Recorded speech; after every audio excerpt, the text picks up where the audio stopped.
Salut, je m'appelle Léa. Aujourd'hui je vous raconte une histoire qui a complètement bouleversé ma vie. Ma sœur, Julie, et moi vivions encore sous le même toit avec nos parents. Nous avions toujours eu une relation compliquée, entre jalousie, rivalité et moments de complicité, mais je n'avais jamais imaginé qu'elle pourrait aller aussi loin pour me nuire. Les premiers signes sont apparus lorsque j'ai commencé à recevoir des remarques étranges de nos proches, des insinuations sur ma vie personnelle et professionnelle, comme si quelqu'un essayait de saboter ma réputation, et très vite, j'ai compris que c'était Julie, utilisant des mensonges subtils, des moqueries dissimulées et des confidences que je lui avais faites depuis des années pour manipuler l'image que les autres avaient de moi. J'ai d'abord tenté de l'ignorer, pensant que c'était de la jalousie passagère, mais les incidents ont commencé à s'accumuler. Des documents importants disparaissaient dans mon appartement, mes amis recevaient des messages étranges à mon sujet, et même mes supérieurs au travail semblaient douter de ma crédibilité, ce qui a provoqué des tensions énormes dans mon emploi, et je sentais mon univers s'effondrer petit à petit. Un soir, j'ai découvert par hasard un dossier sur son ordinateur, rempli de photos, de captures de messages et de notes où elle détaillait tout ce qu'elle faisait pour me nuire, des petites rumeurs au sabotage direct, et en parcourant ce dossier, j'ai réalisé à quel point elle avait planifié méthodiquement ma chute, utilisant sa position de sœur pour me tromper, pour obtenir la sympathie des autres et me faire passer pour quelqu'un de problématique ou de fragile. Les semaines suivantes ont été un cauchemar permanent, j'étais surveillée dans mes interactions, mes mails étaient interceptés, mes amis m'évitaient sans raison apparente, et chaque fois que je tentais de confronter Julie, elle se montrait adorable, innocente, manipulatrice, me retournant la situation et me faisant passer pour paranoïaque ou jalouse, jusqu'au moment où j'ai compris qu'elle avait construit tout un réseau de manipulation autour de moi, impliquant nos parents, nos amis et même certains collègues, et que je ne pouvais plus compter sur personne sans risquer de voir mes secrets utilisés contre moi. La tension a atteint son paroxysme lorsque j'ai découvert qu'elle avait falsifié certains documents officiels concernant un projet professionnel auquel je tenais énormément, ce qui a conduit à un échec majeur et à des pertes financières importantes, et en essayant de réparer les dégâts, j'ai compris qu'elle avait prévu chaque étape, anticipant mes réactions, et utilisant mes émotions et mes décisions pour renforcer sa domination sur ma vie. Un soir, alors que je rentrais chez moi après une journée particulièrement éprouvante, j'ai trouvé ma chambre complètement retournée, mes affaires personnelles dispersées, mes papiers importants manquants, et un mot laissé sur mon bureau disant simplement « Tu ne peux pas m'arrêter », signé de sa main, et à ce moment précis, j'ai senti que je perdais le contrôle de ma vie, mais aussi que je devais comprendre l'ampleur de sa manipulation si je voulais me défendre. Dans les jours suivants, j'ai commencé à enquêter en secret, notant tout ce qu'elle faisait, chaque interaction suspecte, chaque message ou geste étrange, et j'ai découvert qu'elle avait même créé de faux profils en ligne pour me diffamer, pour influencer mon entourage et me faire passer pour quelqu'un d'instable, et à chaque nouvelle révélation, je sentais ma colère et ma douleur monter, mais aussi une détermination croissante à reprendre ma vie en main. J'ai continué à observer ses mouvements, à intercepter ses plans,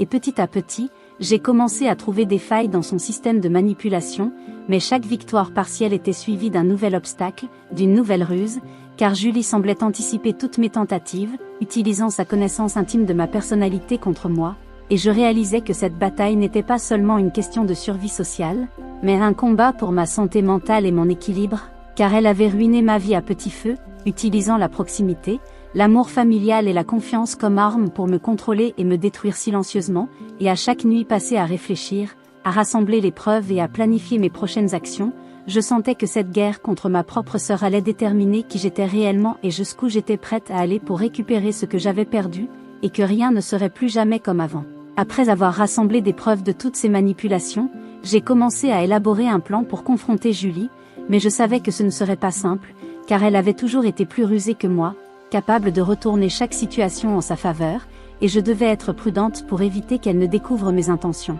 J'ai commencé à observer ses habitudes, ses déplacements, ses interactions avec nos parents et nos amis, et j'ai rapidement découvert qu'elle continuait ses manœuvres en coulisses, essayant de saboter tout ce que je faisais pour retrouver un peu de stabilité dans ma vie. Un soir, j'ai décidé de l'affronter directement à la maison familiale, mais quand je suis arrivée, elle avait déjà organisé un scénario pour me piéger. Nos parents étaient là, neutres mais attentifs, et elle m'a accueilli avec ce sourire innocent et calculé, essayant de me faire douter de moi-même et de mes accusations, me faisant passer pour paranoïaque devant tout le monde. Je me suis sentie paralysée sur le moment, incapable de parler, mais j'ai pris une grande respiration et j'ai commencé à exposer calmement toutes les preuves que j'avais collectées, mes messages interceptés, ses notes, ses actions, et peu à peu, j'ai vu les regards changer autour de nous, des doutes apparaître, et la tension dans la pièce est devenue presque palpable. Julie a essayé de nier, de détourner l'attention, de minimiser ses actes, mais chaque fois que je présentais un nouvel élément, elle semblait perdre un peu de son assurance,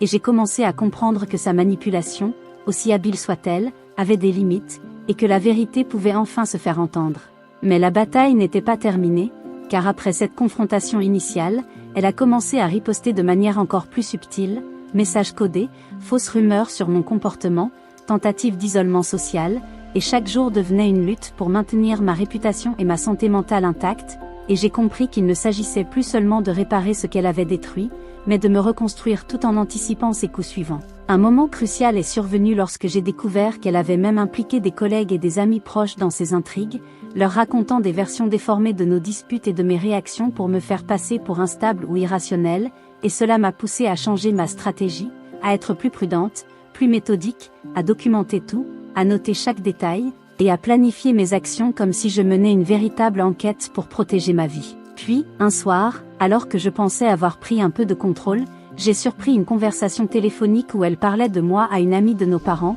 révélant ses intentions de continuer à me nuire tant qu'elle ne m'aurait pas complètement isolée, et c'est à ce moment précis que j'ai ressenti un mélange de colère et de détermination absolue, réalisant que je devais non seulement me défendre, mais également prendre des mesures pour neutraliser ces manipulations de manière permanente. À partir de là, chaque rencontre avec elle est devenue un champ de bataille psychologique. Nous échangions des regards, des paroles subtiles, chaque geste était calculé, et je devais rester vigilante à tout moment, anticiper ses ruses et ne jamais lui laisser la moindre prise pour me déstabiliser. J'ai commencé à reconstruire mes relations, à rétablir la confiance avec mes amis et certains membres de ma famille, tout en continuant à documenter ses actions, et petit à petit, j'ai senti que le pouvoir qu'elle avait exercé sur ma vie commençait à s'effriter, mais la peur de retomber dans ses pièges restait, et chaque jour était une nouvelle épreuve de patience et de résilience. Finalement, après plusieurs semaines d'observation et de confrontation indirecte, j'ai réussi à exposer ces manipulations à un cercle plus large de personnes de confiance, et j'ai senti un poids se lever de mes épaules,